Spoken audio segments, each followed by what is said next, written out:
It's AirTalk on LAist 89.3. I'm Larry Mantle. It's such a privilege to be able to talk with all the candidates for Los Angeles County District Attorney. I hope you're finding them of value as you decide who you're going to vote for in the upcoming March primary. Joining us today is Jeff Chemerinsky, and if that last name is familiar to you, he is the son of frequent AirTalk guest, a man who's been with me for decades on the program, Erwin Chemerinsky, who's the dean of Berkeley Law. Jeff Chemerinsky was in the U.S. Attorney's Office for the Central District, which takes in much of Central and Southern California. He was a prosecutor on federal cases. He left the office to run for L.A. County DA. Jeff Chemerinsky, welcome to AirTalk. Thank you so much, and it's great to be here. So let's talk about your experience. What would you be bringing from the U.S. Attorney's Office if you were elected L.A. County DA? I spent the last 9.5 years as a federal prosecutor at the U.S. Attorney's Office here in Los Angeles. I worked on pretty much every type of violent crime case there is and worked with pretty much every law enforcement agency in Southern California. I'm proud of my record as a federal prosecutor. Most recently, I was chief of the Violent and Organized Crime section for the U.S. Attorney's Office, overseeing all violent crime cases, all organized crime cases, all gang cases for the office. It's an office, as you know, covers a huge geographic scope. Over 19 million people within the offices is covered by the office, and I oversaw all violent crime prosecutions for that population. It was a great job, and I gave it up to run full-time for district attorney. I also oversaw the federal robbery program for 7 years and really specialized in armed robbery cases and smash and grab robbery cases, and worked a lot on those cases over the years. Most of the other candidates who are running are sort of staking out a ground that is more a traditional sort of law enforcement position. You are, I think it's fair to say, running to the left of most of the rest of the field. Nevertheless, you're a critic of the incumbent George Gascon. So are there differences in his policies or are the differences that you have with him about the ways in which he's executed the office? I really have criticisms in both regards. As you said, I'm a lifelong Democrat. I do believe strongly in criminal justice reform, and I think criminal justice reform needs to be done right, and I don't think he's delivered on that. I think there's been a number of missteps, both in his policies and in his leadership. So I'll start with leadership. I think to give one really sort of timely example, in today's newspaper, there is a big article about a $5 million settlement that will be paid out from county funds based on a civil rights violation by the DA's office. This goes to, the DA's office filed a lawsuit against an election company, and filed a case against the election company and the case was based on right-wing conspiracy theories promoted by Donald Trump. And the case, after a month, was dismissed by the DA's office, but George Gascon by then had a press conference touting the charges, and it's really, I think, it's an outrageous example of a real failure by the DA's office, promoting a right-wing conspiracy theory about election manipulation, and the case was, $5 million will now be paid out of taxpayer money. Under George Gascon, there's been over 15 lawsuits against him based on his retaliation against his employees and his employment practices. The first of those 15 went to a jury, and a jury awarded $1.5 million in damages that will be paid out of taxpayer money. So I think there are a number of leadership failures. Now, I do believe in criminal justice reform, and I think one problem right now is that he's made criminal justice reform seem really unappealing. And I think the people of Los Angeles have lost confidence in his leadership, in his ability to keep us safe. So what criminal justice reform means to me is, first, that mass incarceration is wrong, that we don't want to warehouse people, that's simply wrong. And we have to be really careful throughout in the way we go about prosecution to make sure that we don't warehouse people, that we have really smart policies that really differentiate between people who need long sentences and people who don't, and that our policies aren't simply seeking the longest sentence for every case. So I would differentiate things, like I'd be vigorous in prosecuting gun crimes. I think the District Attorney of Los Angeles needs to be a leader when it comes to prosecuting gun crimes. And would you use the enhancements available to prosecute gun crime cases? I do think that gun enhancements speak to the seriousness of those crimes, and I think that they're one of the tools that the DA should be using to really be vigorously prosecuting gun crimes. But on other enhancements, like, say, gang enhancements, I'd be much more reluctant to use those. I think gang enhancements have been abused in the past. And similarly, strike enhancements, I'd be much more reluctant to use those. Now, gang enhancement's interesting because you've prosecuted organized crime cases. So in what cases might you, if ever, use gang enhancements? I mean, is there anything like with organized crime cases that you would see any similarities there? Yeah, so I did a lot of gang cases over the years. I convicted the head of all of MS-13 at trial just last year. The year before that, I convicted the head of the East Coast Crips at trial. Both were RICO murder cases that I was really proud of. I've seen the effects that gangs have on neighborhoods, and I think that I take gang crime seriously. With that said, I think gang enhancements have often been abused and misused in the past. I think before I launched my campaign for district attorney, I went on a really broad listening tour, and I spoke to a lot of judges, a lot of lawyers, both on the prosecution and defense side. And what I really over and over again heard was that gang enhancements are often abused and misused and added for everything from leverage to get in inflammatory evidence about gangs so that the jury can hear them and be prejudiced. And so I really would be very reluctant to use things like gang enhancements. But I think smart criminal justice reform policy has to differentiate between things like gun enhancements and gang enhancements. And that's what I would do.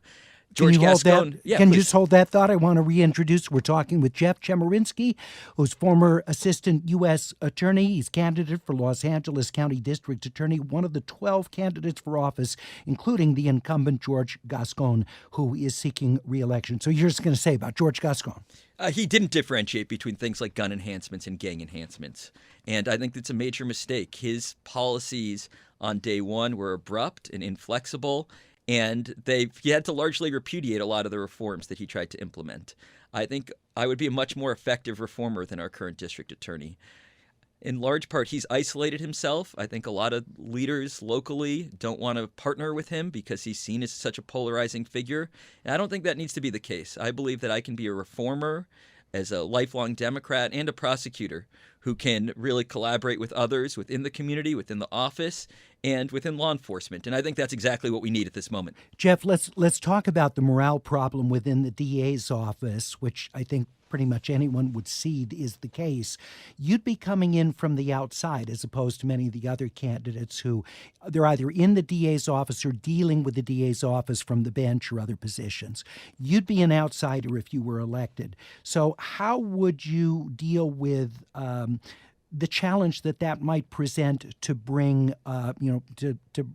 bring things down from the boil that they're at now? Great. Well, first I would note that I am an experienced prosecutor. I've done cases on the line level. I've done a number of really big criminal trials against really dangerous individuals, convicted the head of MS-13. I've done a number of robbery and smash and grab trials. And so I really bring that level of expertise with me to the district attorney's office.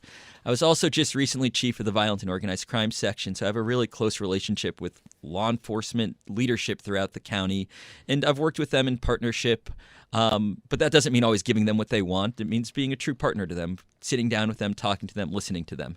I think all that experience sets me apart from our current district attorney, who never once has tried a case, never been a prosecutor. And so I think it really makes me, given that I was chief of the violent and organized crime section, leading a broad unit of prosecutors, staff, working with law enforcement to set goals and priorities, gives me relevant leadership experience that I think sets me apart in this race. Jeff, so far the people that we've interviewed in these segments have all said that when it comes to prosecuting juveniles, they would want the ability, in particularly heinous cases, to be able to petition for the possibility of that juvenile being tried in adult court, given the nature of the crime or repeat offense, whatever it would be. Is that something that you would want, or would you have a strict prohibition against juveniles being prosecuted in adult courts? The science on this is really compelling to me. The science is that the human brain isn't fully formed until someone is well into their 20s. And my general rule as a result is that juveniles will be treated as juveniles. I think it's borne out by the science, and it's really important, and it's part of my vision of justice. With that said, I do recognize that we may be presented with exceptional cases, and we may need to make exceptions as a result of that. I'll have a very careful process to make sure that whatever exceptions we're willing to make are very limited and are subject to the highest levels of review. But I think ultimately what justice requires, I know this is being a federal prosecutor and being a supervisor and leader, justice requires looking at cases and being willing to accept that we may be presented with truly exceptional cases that require exceptions. So what do you do if you're presented with a case of a juvenile who has done something truly horrific, and you say, well, this young person's brain's not fully developed, may not be fully developed till age 25, and they're years from that. And yet you have a sense that they could still be a threat to the public after being released a short period of time in juvenile custody. What do you do in a case like that? So it will be subject to really rigorous review within my office by different levels of review to make sure that we get it exactly right. I think that the reality is we may be presented with an exceptional case. We may not be. But if we are, we're willing to make exceptions and treat it appropriately.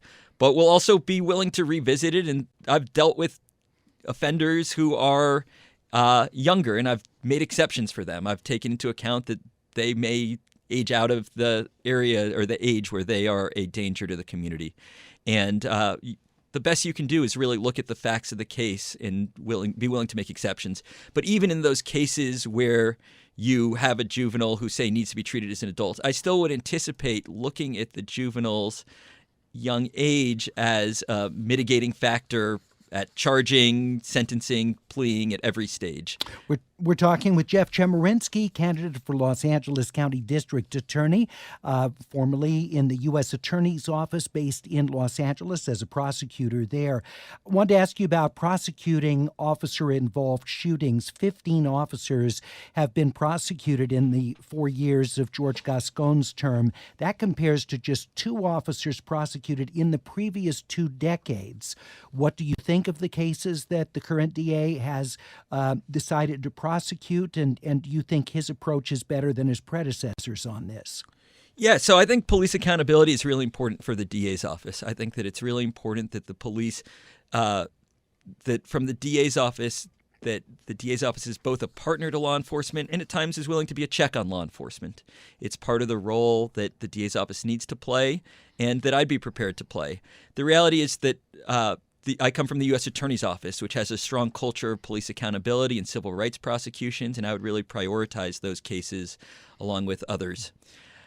Now, I think the DA's record here is actually more mixed than what you said. It was the LA Times last year that published an article saying that really laying out the mixed record here that said that while he promised on police accountability, in fact, he's underdelivered in certain regards there. I would really make sure that these cases are properly staffed, properly resourced, and that I take civil rights violations really seriously in my district attorney's office. Let's talk, Jeff, about Prop 47, which reclassified 6 crimes, reducing them from felonies to misdemeanor. And there's been great controversy about the property crimes of under $950, whether it's petty theft or shoplifting or receiving stolen property. Do you support those dollar limits in Prop 47, or would you support modifying that number?